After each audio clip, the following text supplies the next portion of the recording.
This is a presentation of Northeast Streaming Sports. You're listening to TGI Sports Talk with your host Keith Angle on Northeast Streaming Sports.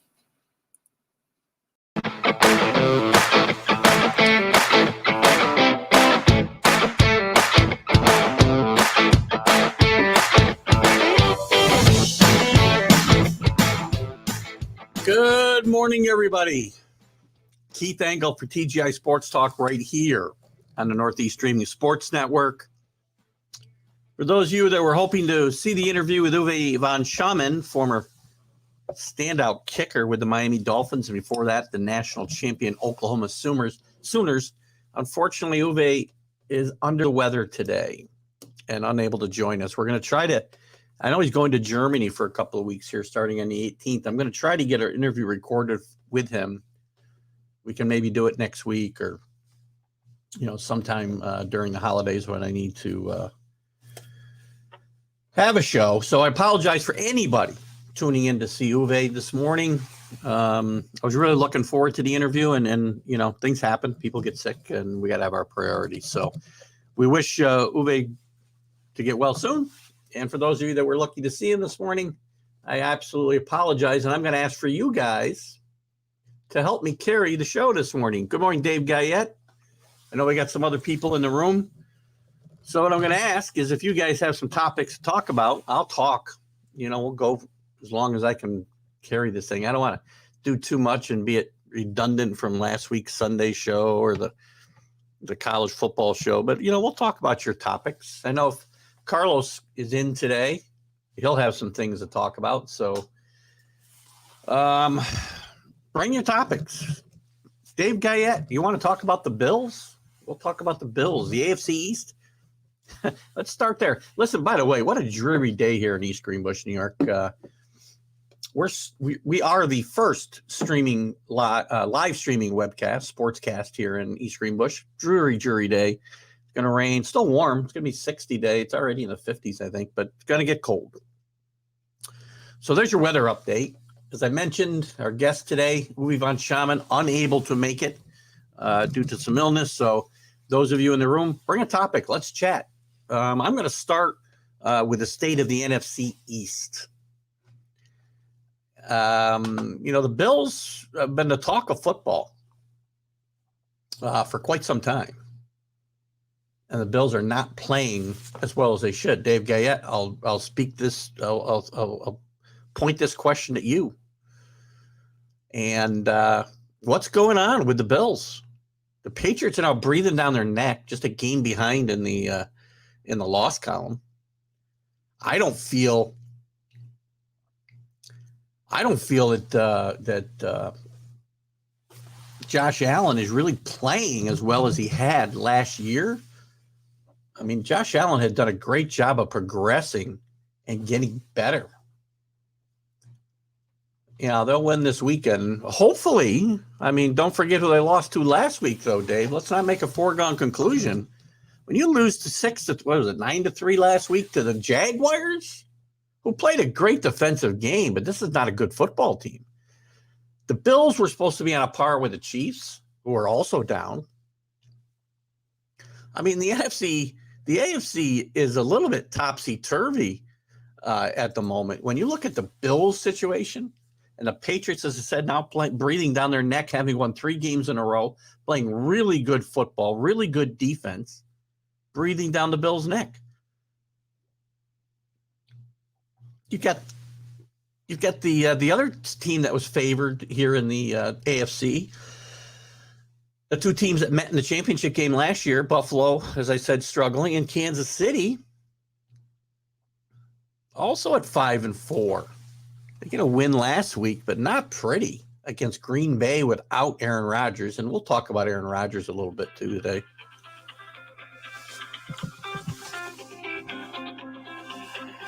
I was hoping that was maybe somebody who could call in. Guys, if anybody wants to call in today or anybody wants to pop on the show, let me do something here. I'm gonna get a little creative today. So if somebody wants to, let me see. I've never done this. think I have done this actually. Let's see. I'm going to post a link. If you guys want to jump in, talk about something, click the link you see in the chat box, the comment box, and we'll have a conversation about whatever you want. We're kind of playing loosey and goosey today because, as I said, unfortunately, Uwe von Schaman unable to make it today. Talk about the NFL now, but I'll talk about anything you want. If somebody wants to, as I said, go back and look in the comments and click on that, you'll come in the room, we'll talk. If you want to call, you can call. What's my number to call? Do anybody remember? Let's see what happens if I do this. Bring a topic, call. Usually when I run this streamer, it screws up my my video, which it looks like it may be doing now, so I'm not going to do that.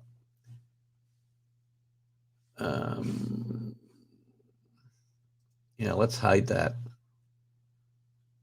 Turn off this ticker. Save it. Anyway, anybody wants to come on? Come on. I'm sorry. Trying to wing it today. What's up with football? NFL wants parity. They've got parity. The Bills are struggling. The Chiefs are struggling. The Ravens get beat by the Dolphins last night. Is this what you guys want to see? Or do you want to see super teams like the Patriots were for 20 years and people hate them and try to chase them down, try to beat them and come up with all kinds of reasons why they won, other than just being the best team in football and the best organization in football for 20 years? We can talk about that. Or do they want to see this parity where any given week the Jaguars can beat the Bills and the Dolphins can beat the Ravens? The Rams can get beat by a Titans team without Derrick Henry. I don't know what people want to see. I don't mind dynastic teams. I don't mind when I was growing up that the Cowboys were in the playoffs every year and the Vikings. It gave you teams to hate. Teams were hated or loved, right? And that's what creates interest. I'm not sure that parity creates the interest that the NFL really wants. I don't think. If everybody's going to be, well, you can't be 500 anymore because we got 17 games. Let's just say we go to 18 games and everybody's 9-9. That's what the NFL seems to want. And what are you going to do? Go through 10, 15 tiebreakers to decide who gets in the playoffs? People want really good teams. You got a couple good ones, but who is really, and I don't even count the Buccaneers in here, by the way. I don't count the Buccaneers in here as a dynastic team. The Buccaneers had a very ordinary season last year until the playoffs when they caught fire. Their defense played well. Tom Brady got a little bit more control of that offense, and him and Bruce Arians got on the same page, and they took off. But where's the team that people love to hate? People hate on the Cowboys, but the Cowboys got beat last week by Denver at home. If the Patriots get good again, which I think they will, they're heading in the right direction. Hopefully people will start to hate on the Patriots again because it's good for football. I'm sorry. I hate it. I hate that my team was beat up for 20 years and stories have been blown out of proportion and things that they did that everybody else was doing, they were penalized for. And you hated my quarterback for no reason other than the fact that he's a winner. But that's good for football. I hate dealing with it necessarily, but I like it for shows like mine because dissension is good. I wish Carlos was here today. Good morning, Brett Cloutier. For those of you joining us a little bit late, there's Carlos. You should pop on. Carlos, we should do some debates. We could test this debate show this morning. All you got to do is click the link I put in there, and we can debate any topic you want, buddy. I don't doubt that the Buffalo's in danger. Maybe we could have an hour conversation, not an hour, but a 50-minute conversation about the Patriots and the AFC East. I think it would be fun. If you want to click the link, Carlos, you can come right on the show with me. Guys, for Carlos and Brett and some others I know that have just joined us, Uwe von Schaman was supposed to be my guest today, and and he has unexpectedly under the weather, and we're going to reschedule that hopefully very soon. He's going to be going to Germany for two weeks here starting the 18th, so we can't have him on live next week, but we may try to pre-record something and play something. So anyway, Carlos has got Carlos, I'm serious. If you want to click that link, you do that, buddy. We can chat. Buffalo should be the top team, but they're not. I agree, Carlos. You and I don't agree a lot, but we agree here. Buffalo should be the best team, and they got the Patriots breathing down their neck. The other thing that Buffalo's got to worry about, Carlos, I'm glad you're here today, Carlos, because I'm going to need some help to fill in this hour I did not think I had to fill. The thing that Buffalo's got against them and the Patriots have going for them is the Patriots don't see Buffalo until December. And this team is getting better and better and better, as I said, every week.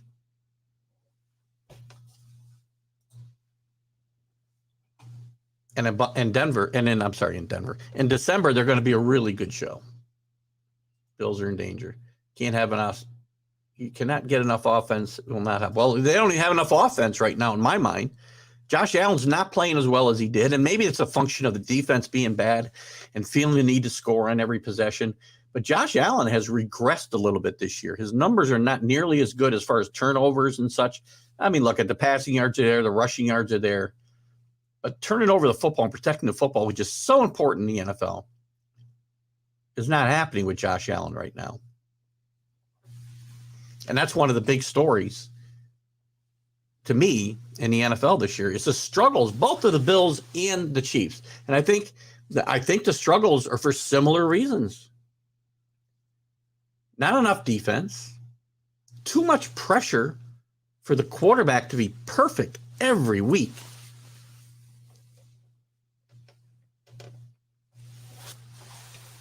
And it causes issues. It causes too much pressure. It causes them to break down at some point. Well, look at here. Carlos has taken me up. Good morning, Carlos. Hey, how's it going? Can you hear me? I can. Can you hear us? Yeah, I can hear you. Good. Excellent to have you on, Carlos, forever. You know, we may have to start a weekly debate show. I think I sent you a message about that because the dissension is fun. I know sometimes I seem to get annoyed, but I like our dissenting opinions, and your opinion is certainly warranted. Unfortunately, we're talking about a topic right now where we're on the same page. Buffalo and Kansas City, I was just saying as you were coming in, seem to be in similar situations. Well, I think Buffalo is in a worse situation because they've committed to their head coach. They've committed to a quarterback. They have not committed into spending money on anything to support their quarterback, aside from the running game that's not working at all. And they got a good defense, but the defense is not good enough down the stretch. Excellent point. So tell me, since we're on the topic, and we've had this conversation so many times about the Patriots not being any good, tell me why the Patriots are not in contention to win this division.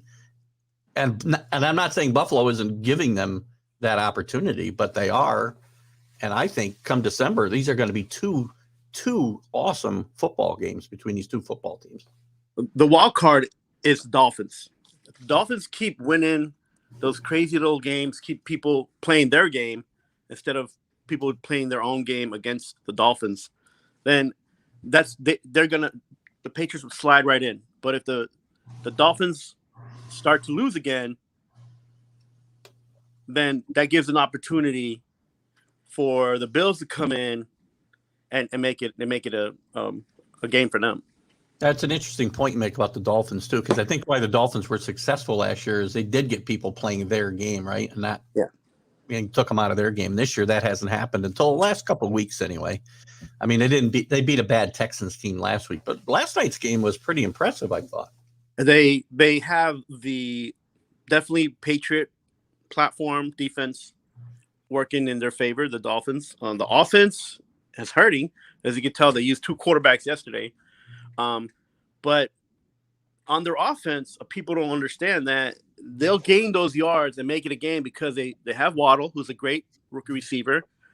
They have that tight end who makes plays, and then every once in a while the running back will come in and make plays. But the problem is, again, with the Dolphins is their own consistency. They can't they can't score when they get down the field consistently. Well, are you a Dolphins fan, by the way? I don't remember. I'm not a Dolphins fan. Who are you a fan of?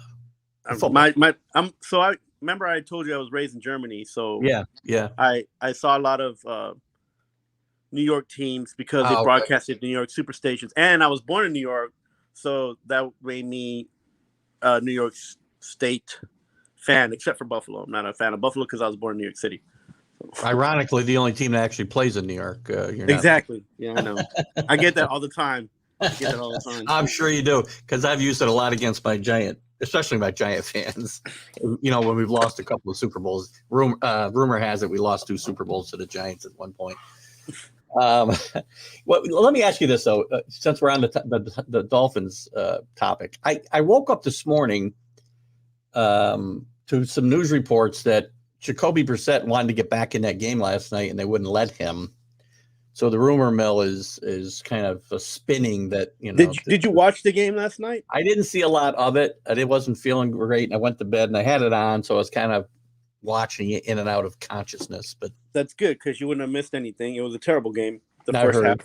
Yeah. But if you're a coach and you're sitting there and you're watching Jacoby Brissett, who's supposed to be, miles ahead of Tua because he's been in the league, he's been a backup, he's actually been a starter for the Colts. You think this is the guy that's going to help you bridge the gap while Tua's, in and out of favor as a starter, right?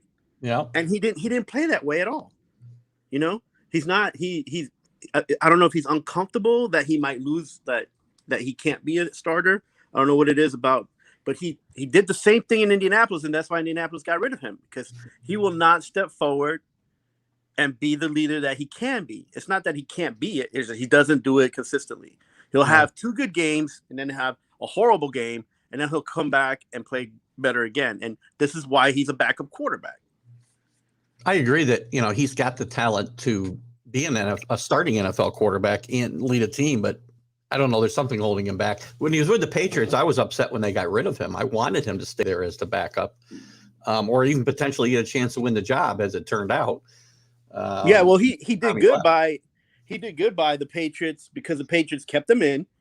He knew how to play. He knew how to play that system, and he got a better deal getting out of there because the Patriots weren't going to pay him. It's not that the Patriots didn't want him there. The Patriots didn't want to pay him.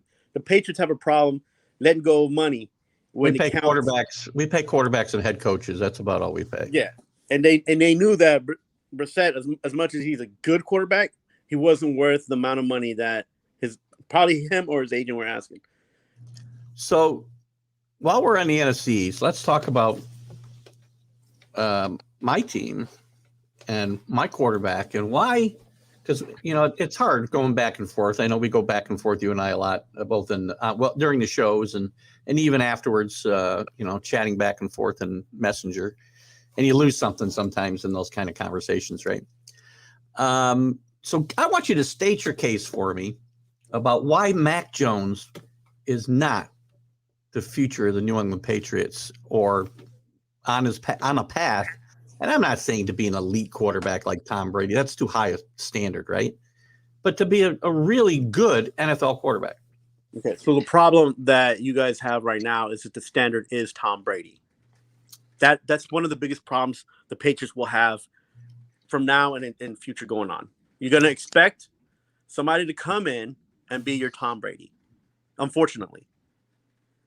Second, how many Alabama QBs have made it in the NFL? Now, I'm aside from going all the way back to the 60s and 70s, I'm talking about from the 90s to 2000s. Wait a minute, all the way back. Now you're using ageism against me again. I'm not using it. I'm just saying during the Saban era, how many QBs has he put in the NFL, and how many have succeeded? Well, he's put a few there. Not many have been that successful. Right? Exactly. So I have nothing against Mac Jones himself, but he doesn't have, and Saban is not a good QB coach anyway, which is why he didn't make it through the NFL, because he didn't believe in Drew Brees, who actually became one of the best quarterbacks to ever play in the NFL. Do you see where I'm going with this? It's not Mac Jones himself. I It's the do, and fact I that agree. I agree with you about Saban's judgment sometimes, because again, I think I talked about on a show recently that if he had actually seen what was there in front of him with Drew Brees, history in the NFL and college football might be totally different. Right? I mean, he's a good coach in the moment, which is why he took out Hurts and put in Tua to make a play and change the whole game. Right? It only took one. That's coaching in the moment. But these quarterbacks, they don't play in one moment. If you want them in the NFL, they play in seasons, a full season.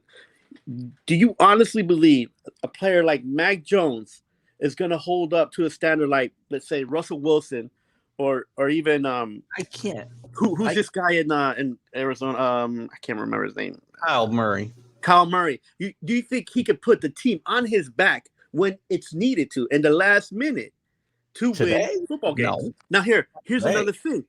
With the Patriots, they had Garoppolo. Garoppolo's a great quarterback. He runs a system, any kind of system, because he's smart.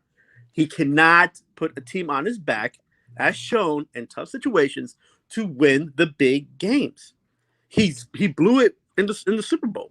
And everybody was expecting him to, okay, this guy's great. He's getting paid a lot of money. He looks good. He's playing the Shanahan system. He knows what's going on, and he couldn't do it. This is also an expatriate player.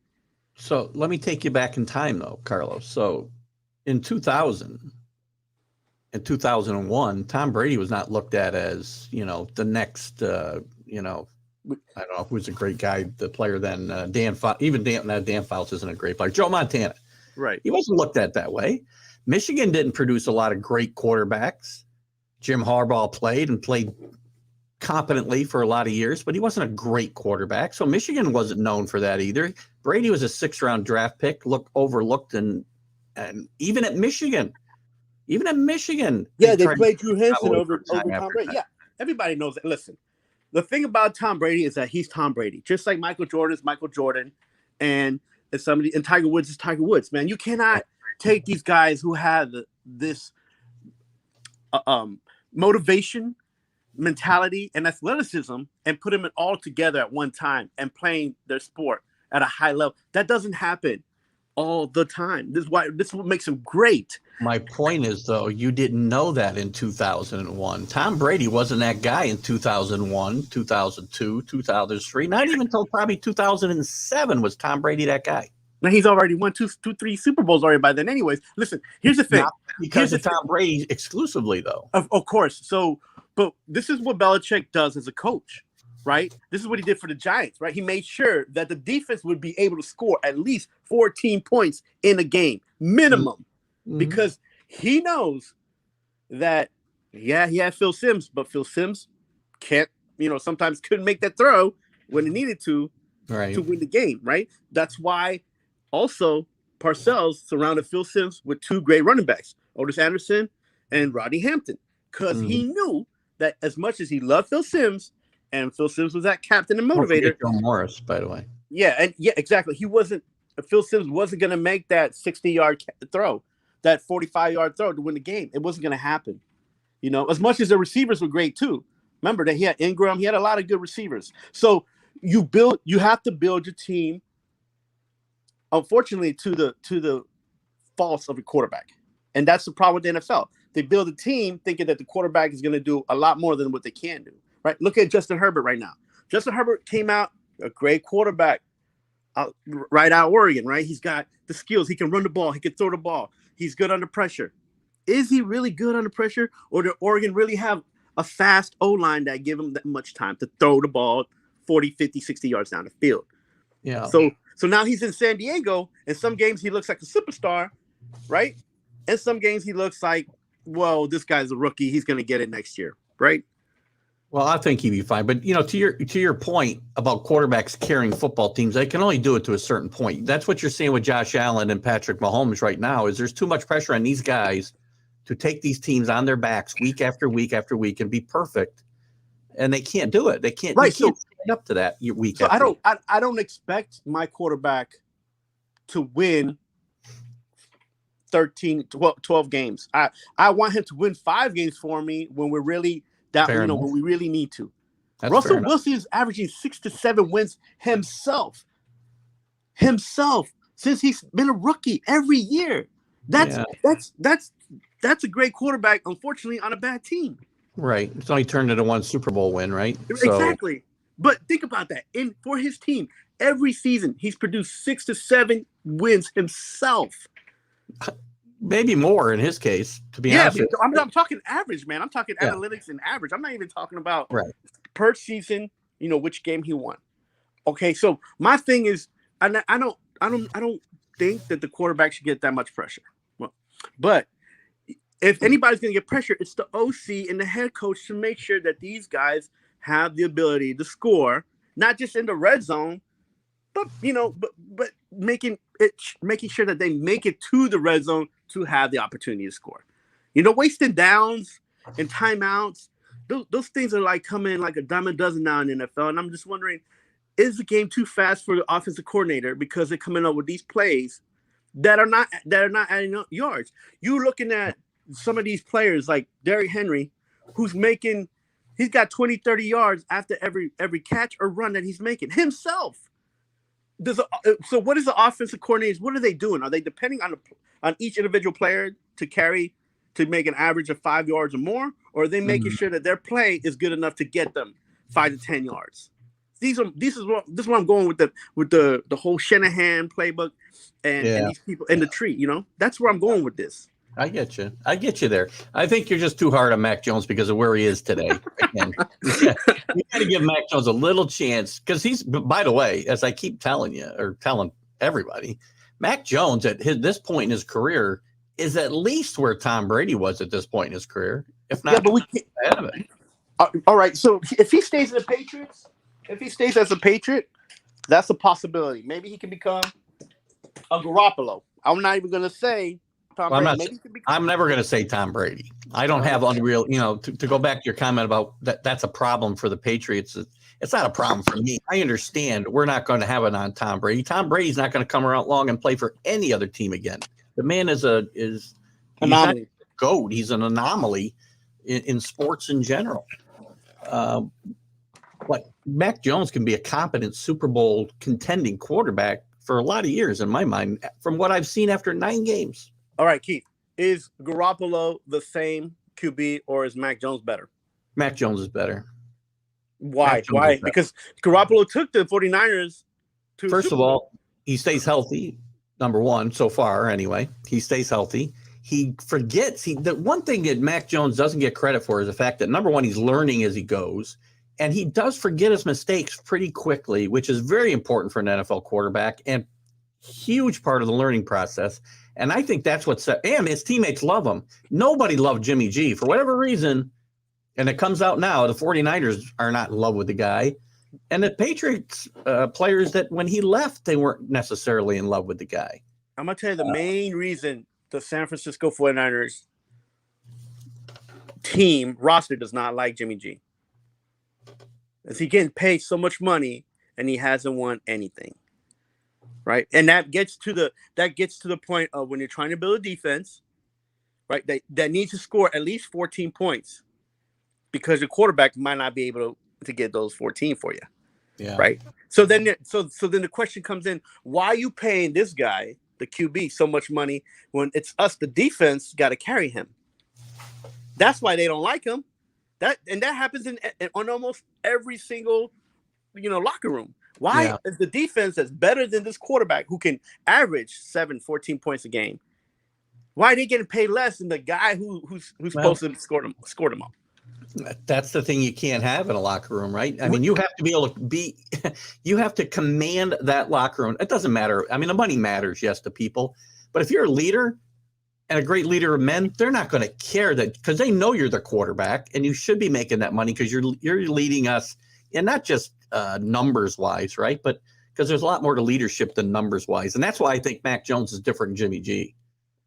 He doesn't command that, but he hasn't been in the NFL for more than a day. Listen, if he could command the locker room right now because it's exciting to have a new QB who's actually winning games. Actually keeping you like in a playoff situation so far. Like he hasn't blown any games for them, right? But he's just a rookie quarterback right now.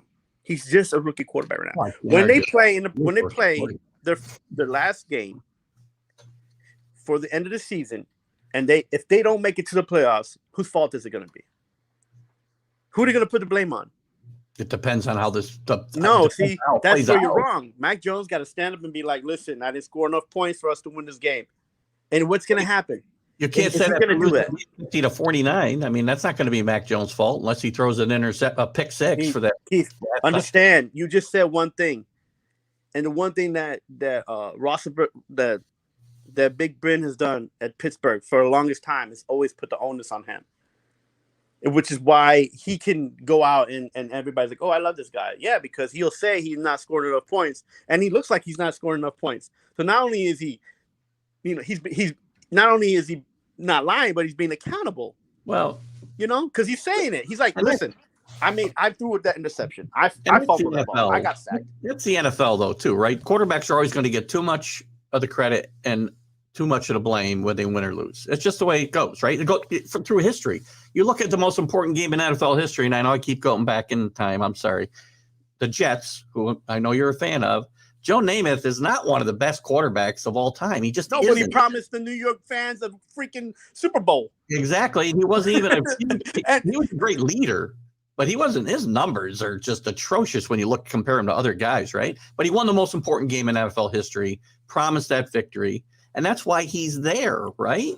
But look why he is there. Not only did he promise the game, but in the game he took it amongst himself to say, "I'm going to get this first down. I'm going to make this throw with one of the best cornerbacks out there on my guy." Well, you know what I'm saying? So he showed everybody what he said he was going to do. The Jets basically won that game with their defense and Matt Snell, but that's, but when it counted, Joe Namath made a few throws and made a few runs, and nobody expected him to do that. But to my point, quarterbacks get too much credit. He gets credit for that victory because he guaranteed the win, and obviously it was the biggest game in NFL history. And again, so I don't want to take nothing away from Joe Namath. But what happens when Tom Brady loses a game? What happens when he gets the blame? Oh, and he takes it though. He's like, "Yeah, I made a bad throw. I didn't connect. I got sacked. I threw the ball way too many times. I agree. I could have ran the ball and I didn't. That's my fault." Like, this is why Tom Brady gets respect, right? On any team he's been on. And he'll go to the defense and be like, "Listen, guys, thank you for the ball. Now it's my turn." And people call him corny. He don't get no high fives on the sidelines, but this guy makes a play when it counts. I don't think he cares about high fives. I think but those. You ever seen him sitting by himself? Oh, well, they ignore him on purpose. Yes. Yeah, it's like. I love that stuff. It's awesome. Listen, since I got you here, let's switch gears a little bit because my friend Brett Kluche, this is a huge question here, but he basically wants to talk about. His question starts with a leading question: OBJ infesting the Rams. Last chance to prove he's not the problem, and I'm not really crazy. He compares it to Antonio Brown and Tom Brady and Tampa Bay. And I agree. Stafford is not Tom Brady. It kind of goes with what we're talking about here a little bit. I don't think this is a good move for the Rams, who have got to me, a delicate situation anyway, personnel wise. I don't think this is really a good move. And you can't compare it with Antonio Brown going to Tampa Bay last year and excelling. No. So on my opinion, and why I think it is it's McVay hoarding players, right? Because his system is so complex and everybody has to be 100% healthy for that system to work. McVay knows that Cooper Kupp's his man. Matt Stafford knows that Cooper Kupp's the man. Now, here's the thing. Those two guys knowing that, Cooper Kupp can't stay healthy. He's been in the league for almost 4 years and hasn't played a full season in all the years that he's played. Now, he's a great player when he's healthy. Now, they got 3 other wide receivers that sometimes will change the game. Sometimes they won't show up because Cooper Kupp is making all the plays. Now, I don't know I don't know who his agent is right now, and I don't know what he was thinking that LA would be a great place for him. But if he doesn't get that playbook, he's not going to make any yards. First of all. Second of all, he could have gone to any other team with a decent quarterback and been the best player on that roster and made it better for himself for next season. And I don't understand why he wouldn't have done that. I think it's an overstatement that he could go anywhere he wanted. I think he's burned his bridges in a lot of people's cases. They don't want a distraction like that on their team where, you not only is he making demands for the football, but he's got his dad out there on Twitter saying, the coach and the quarterback don't like him. Bridge or no bridge, man, you want the best person throwing the ball and the best person catching the ball, which is why Antonio Brown ended up in Tampa Bay. Tom Brady's like, listen, we understand he's kooky. We understand he got problems. We understand who Antonio Brown is. Everybody knows who this guy is. He's on TV. He's on radio. He's making music. He's not in music. Everybody knows Antonio Brown is so many things. But what Tom Brady understood is that he's a good wide receiver. And you need a good wide receiver to balance out what you already, Tampa Bay, they have Evans. They had a couple guys there. But with Tom Brady saying that he wants somebody else, like a security blanket, that's what made that happen. I agree, but again, we're talking about Tom Brady we're talking about very strong personality and Tom Brady and being able to, keep Antonio Brown on an even keel versus Matthew Stafford trying to do the same thing with OBJ, and I don't see it happening. I think this is a disaster waiting to happen. Yeah, and I honestly believe it's not a Matt Stafford thing; it's a McVay thing. Like McVay's listen, I need coaching quarterback. Both. Yeah. I really need this guy on my team because I want to win the big game, and OBJ can be a difference maker. Yeah. And he knows that Matt Stafford can make the throws, but right now I'm not sold on LA making it past the first round of playoffs, anyways, because they're not balanced at all. And they always get key injuries when it matters. The last 3 games, somebody always goes down, which is why McVay's getting Odell Beckham to hoard a player that he might need in the playoffs. Yeah, we'll see how that works out. Good question by Brett, though. Thanks for bringing that, Brett. Actually, it was on my mind on it while I'm talking about it. If you want, we only got another 20 minutes or so to go. If you want to stick around, Carlos, we'll talk about a couple other topics, but let me say good morning to my dad's in. Good morning. He's sorry about Uwe not making it, but I'm happy. Well, I think he means he's sorry Uwe couldn't make it. He's not sorry that you're here, Carlos. I don't think so. Don't take that the wrong way. And John Gonzalez, one of our favorite administrators from the sports authorities. Love having John here. Good morning, John. As I kind of just alluded to, my guest was supposed to be Uwe von Schamann today, former Dolphin kicker and Oklahoma Sooner national championship kicker. But Uwe is a little under the weather today, and we hope he's feeling better. But Carlos, we turned into the Keith and Carlos debate show this morning, which has been kind of fun so far. So I hope you're having fun, Carlos. Appreciate you having me on. In your mind, you want to bring up today, Carlos? Just give me something that's eating a hole or something I've said that you're like, oh my God, what's wrong with him? That might be everything. I don't know if we got time for all that. Well, the Yankees. Let's talk about the Yankees. All right, let's talk about the Yankees. Aaron Judge won the Silver Slugger Award. Yeah. It's a great time to trade him and get rid of him off the books and make your team better with more pitching because they have enough athletes and they have enough players on their team to win without Aaron Judge. Because if you put him on your team, again, he's not going to play more than 60 games a season anyway because he usually gets hurt. Well, he didn't last year. He did, but he played what? He played 140 games, didn't he? Not a little bit less. Well, he didn't play when they counted. He played the Mets and the Yankees game. He was in for what 2 or 3 hits, and then something happened, and he didn't play the rest of the game. Yeah, the only way I can get behind this is the injury thing, right? If you can't sign him to this huge contract, and then he can't be on the field, we can't have a Jacob deGrom thing here like the Mets have, and they got a big problem there as well. Not to change the subject, but I mean, let me ask you this. I mean, the Yankees, I think a team needs a leader and a face of the franchise, and Aaron Judge should be that in my mind. If you remove the injury part of it, I mean, would you have ever said the Yankees should move Derek Jeter because they can get a bunch of better players for him? But the difference is that Jeter plays a lot more. He played a lot more games than Judge. Let's just remove the injury thing from it. I know it's hard to do because it's part of the game and it's going to happen or not happen. But I mean, if you remove that from it and you just compare Aaron Judge to Derek Jeter and their importance to the team as the face of the team and guys who get it, you can't say Aaron Judge doesn't get it and understand again baseball and hustle and all that. He's an outfielder, and you can find a dime a dozen outfielders to actually play the game. Maybe not to the level he's playing at, but you can, he is replaceable. Derek Jeter wasn't replaceable in the position he's playing.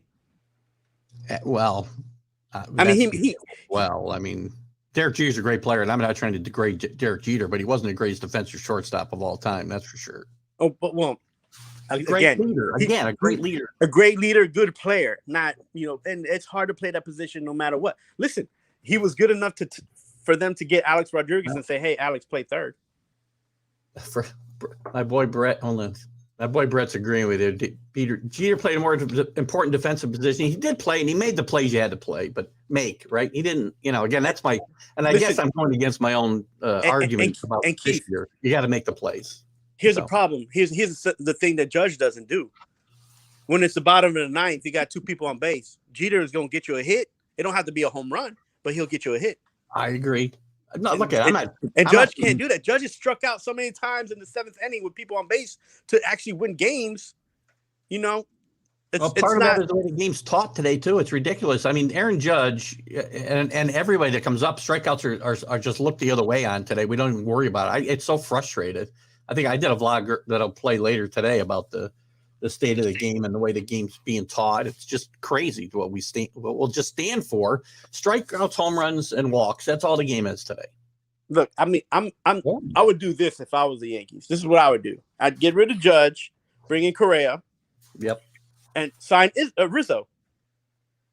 And the third base. Rizzo. I agree with you there. You straighten your infield. You get great pop. You're not going to get home runs like maybe Judge was giving you home runs, but you're going to get pop, and you're going to get the ball's going to go all over the field with these guys hitting. Right? It might not go. You might not get the excitement of home runs and the Judge, all this stuff that Judge brings, but you're going to get a better infield, and you're going to get and maybe in the seventh inning when you have to play small ball, you're able to get those guys across home plate. Would you give Correa whatever he wants? He wants a 10-year contract for $300 million. I will be real with Correa as someone who lives in New York, who likes the Yankees, understands the Yankees. I would be like, listen, I'm gonna give you a 3 to 5 year deal because I want you to like being in New York. I don't want you thinking about money. I want you to understand what it's like to be in New York. Because Houston is nothing like New York. You think this crap that happened with the cheating scandal was big that in New York they will kill you. You'll be sacrificed.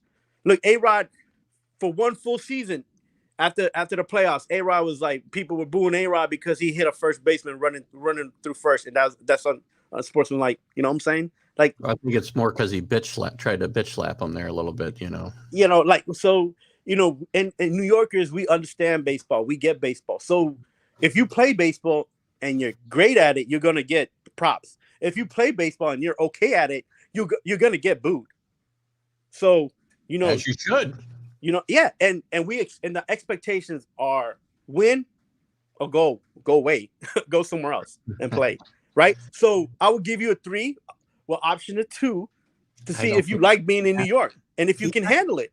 Can you handle a contract though, Carlos? Listen, can you handle playing against Boston and Tampa? Can you be the man playing on the field against Tampa and against the Red Sox? And we'll keep extending you. We'll pay you if you can win. This Jared Cole contract is going to kill us. It's going to kill us. Oh, it already is. So, like, what other contract? Why would the Yankees just keep making these terrible deals? Get rid of them. That's why I'm telling you, they can't get Correa without overpaying and extending the years too many years. But you can overpay him on a year-to-year basis. I'm talking about the years total, though. They have to get these contracts out, or nobody's going to come here. That's why it's happened, right? And that's why we got Stan at 10 years, and we got A-Rod before that at 10 years, and why we got Cole for as long as we got him. I don't even know what the length of his contract is. But I think the Astros have already offered him more than 3 years, so he's not going to sign for less than that. look, I would do my best to tell him you'll be the best player on the team with the best paycheck yearly. That's the best we can do for you. We're not going to give you a contract for 10 years. You don't want to be here in 1 year, right? Look at Stanton. He's like, it's going to be what, year 3 coming up, year 4? Yeah. He don't like being here. You can tell. Yeah, and the problem is there's no way to get rid of him. And I'm sure he's like, man, somebody just please pick up my contract. Because look, this is in Miami, and we have no fair weather fans here, man. We have real people who buy Yankee tickets, spend a lot of money, and want to see championships. And all Yankee fans, all they ever do is like, oh, we got 29 World Series. That's all they do. They talk about World Series championships, but they keep forgetting they haven't won any in a few years. Wait a minute. My Canadian friend Brett thinks New Yorkers doesn't think New Yorkers get baseball more than Texas. Loaded comment by Carlos. I don't know about that, Brett. We get it more than Ontarians. I know that. Or what do we call you, Brett? I don't even know. Ontarioans? I don't know. Texans, I don't think, get baseball more than New Yorkers. Sorry. I mean, are they passionate about their baseball in Houston? Absolutely, they are. But again, I get what Carlos is saying. As a New York fan, it is a far different experience than any other city in this country, by far. And he's right there. Some of them might get overblown as the smartest fans in sports. Yeah, I mean, you can't make excuses on how baseball fans act in New York as far as the Yankees or the Mets. Like booing and all that. I can't make an excuse for that. I don't do it, but I can't make an excuse for people acting like knuckleheads. But you're going to act like a knucklehead if you're spending $300, $400 in one night. You know what I'm saying? Right. So let's go back to Correa for a second and the link to the contract. He's already turned down a 6-year offer for $120 million. So how are you going to get him to go less? The Astros now are offering 5 years. I think the Yankees can offer him the most with the least, right? The most money with the least amount of years. It would be his best bet. I have a feeling that Correa is like just trying to get more. The more he says no to people, the more the price tag is gonna kind of go up a little bit because it's already high, but it's going to go up. So if you think they're going to do that, then they're probably going to have to do away with their edict that they want to stay under the salary cap because you can't pay these guys, per year that much and stay under the salary cap. That's another thing that the Yankees need to do is just like they need to think like the Yankees do and not worry about money. They're going to make money no matter what. Salary cap shouldn't matter. Like you want to appease your season ticket holders. You have the best infield in baseball and a catcher that can catch. Because they haven't had a best infield in baseball in a while, and they haven't had a catcher that's good in a while, right? Yeah. And everybody, like a lot of people who don't know Posada, don't really understand how great he actually was. He was actually a great catcher. Yeah, to watch him play every day. Very, very underrated.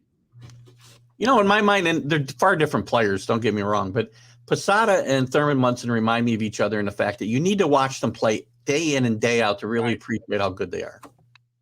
You can't just watch them on Saturday afternoon or whatever and say, oh, that guy's just another player. You got to watch them play every day to really appreciate them. Yeah, I haven't yet to see a catcher like Posada on when the teams try to bunt against him. And what I like about Posada is when he was catching any pitcher, he was like, I got this. I'm in control. You run the first or you run the second, whoever's covered, like he ran the infield like a catcher should. And you don't really see that much. You see people just running in circles now because they don't trust the catcher, you know? And that's a bad feeling when you're a coach. Look, I don't disagree. The Yankees have got to shore up, obviously, the catching position, the shortstop position, and probably center field, right? And your route is one way to go, but you also talked about we're the New York Yankees, and you can throw money at the problem if you want to spend it and go over the cap. You don't have to trade the face of your franchise to do it. I understand he's a really only marketable guy you've got to trade. They're not going to get anything for Joey Gallo, right? Not going to get anything for Stanton without eating this whole contract. So they're in a difficult position. They're in a difficult position, but they need to understand that they got more money than they got talent on the team. So, agreed. Agreed. Excellent. Carlos, what else? Anything else you want to chat about today? Now let's talk about New York Mets. Ozzie All Guillen, right. no Ozzie Guillen. Can we get a general manager? What's going on? Oh man. Well, I don't know what the story is. Here's the thing the Mets made a mistake on. I keep hearing that the Mets may wait a year. Alderson may stay. They got this lawyer they got their eye on, and this guy from the Brewers. But I keep hearing rumors that they're going to wait a year, let Alderson kind of run things, maybe put a guy in there to below him as an interim. But that's a recipe for disaster. If you were going to do that, you shouldn't have fired your manager. First of all, you should have kept him at least for this year, because now you're going to hire a manager, under a lame duck administration, and he's going to be in trouble in a year, no matter what happens. Well, I think people don't. So Cohen has a lot of confidence in Alderson. To be honest with you, if the Wilpons didn't have him, it would be even a bigger mess here in New York. So Alderson knows what he's doing as far as being managerial and running ops, right? He knows what he's doing. Yeah. Here's the question that we have as fans, as Mets fans and New Yorkers. Should he be doing this job, though? Is he?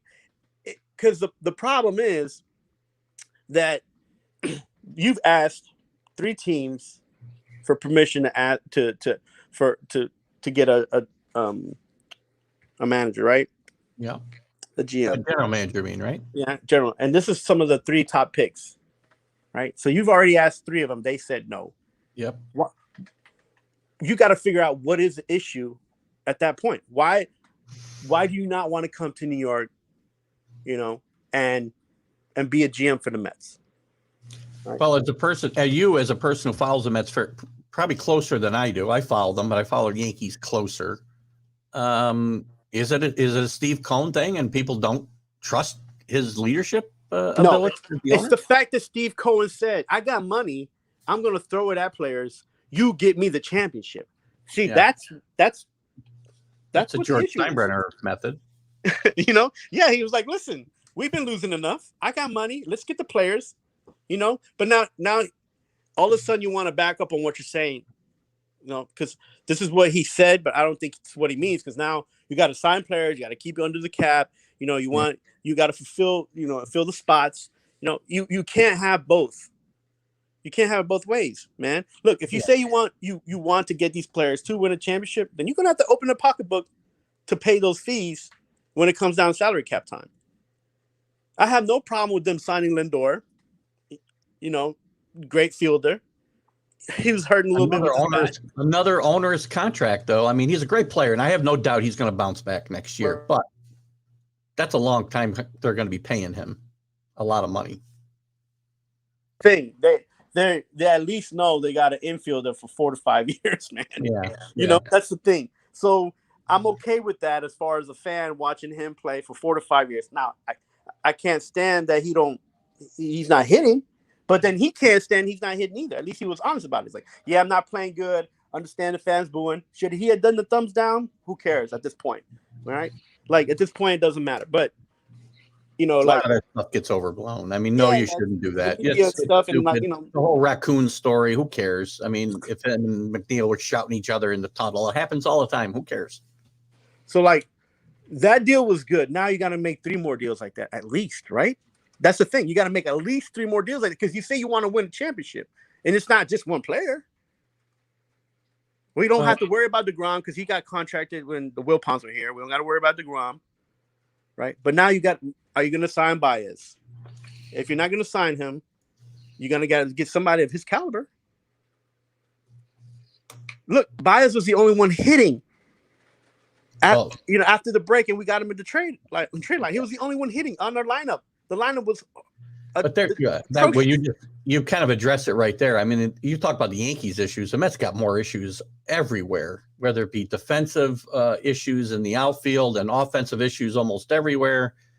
You got injury issues on your pitching staff. This team's in trouble if things don't come together in a line, to the right way. And you've talked about players and you've talked about the front office. Well, what manager are they going to get to come in there if that front office turmoil isn't solved first? So I don't think they should have got rid of Rojas, to be honest with you, because at the point of the Mets are like 3/4 of their team that they had on the roster, he's coached since they were in the minors or within the system. So he at least knows them. He understands them. Now, was he motivating them this past season, the last 2 seasons? Why are they not scoring? Nobody understands that. Between stuff happening with COVID and the fact that these guys are up and down, like, that's not just a managerial thing. That's also a mental problem. The problem that players have, not just on the Mets, but on all the teams, man. Yeah. Hitting went down when they started talking about the spider spray and people and the pitchers using different stuff, like, so they try to buck down on that, the MLB, and that affected players hitting the ball. Yeah, of course it did. Well, so it's like we can't give the pitchers any edge, we got to give it all to the hitters.